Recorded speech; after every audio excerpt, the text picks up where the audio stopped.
kalau kita berbicara ruang politik. Dan kenapa saya bilang banyak yang cari panggung, ya karena ini sudah masuk kepada ruang politik. Karena ruang politik misalnya akan ada pilgub, akan ada muncul lagi calon-calon segala macam, itu sebagai sesuatu yang wajar kan. Kita ini adalah semua aktivis, tokoh aktivis dan pernah bergelut di politik praktis, saya kira semua memaklumi lah. Karena saya tidak bisa berbicara normatif mengatasnamakan rakyat atau apa segala macam, tapi itulah faktanya sebenarnya. Kondisi saat ini adalah bahwa ya arahnya itu karena udah berbeda kepentingan. Bupati akan melaju ke provinsi, gubernur Wagub akan tetap melakukan kontestasi di Pilkada Lombok Timur, itu adalah ruangnya.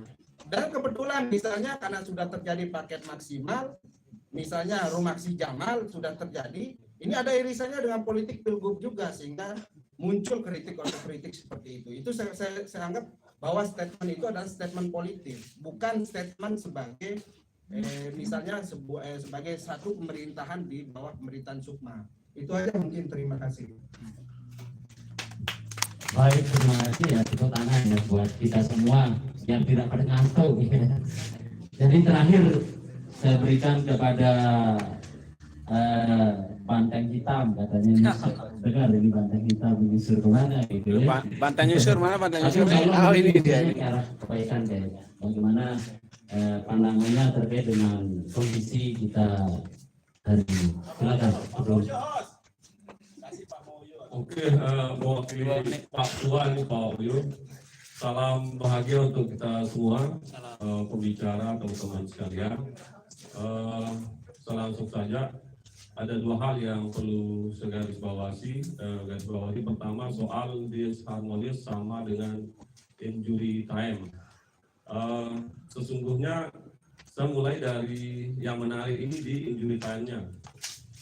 Kalau dirawat, dikelola dengan baik, ini bisa subur dan hijau Lombok Timur ini, terkait dengan injury time-nya.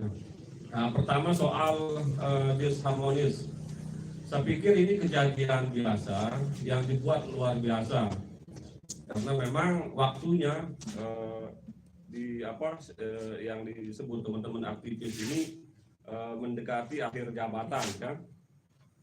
Nah, pertama saya ingin sampaikan menyambung yang disampaikan teman-teman tadi soal peran dan tugas.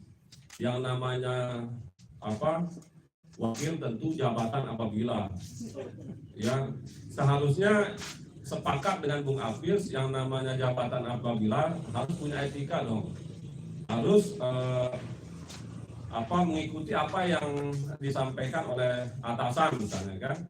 Tapi sah dan wajib hukumnya wakil bupati itu sombong, misalnya ke kepala dinas misalnya kan, ke camat misalnya kan, itu wajar-wajar saja kan. Yang kedua soal proses dan aturan, saya pikir bupati sudah tepat. Pertama, tentu landasan hukumnya adalah melalui PJMD Rembang, kemudian adanya usulan dari SKPD atau OPD. Nah, ini jelas pasti proses ini sudah dilalui. Pertanyaannya, kenapa sebelum diketuk APBD Bupati tidak berikan masukan oleh misalnya seluruh anggota dewan bersama Wabub? Ini catatan penting. Kalau saya menyoroti, ini kan persoalan hobi saja ini. Wakil bupati hobinya main bola,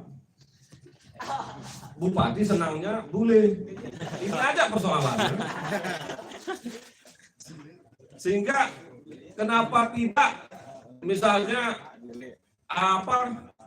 bersabar misalnya Wabub masih ada tahun 2023 misalnya kan.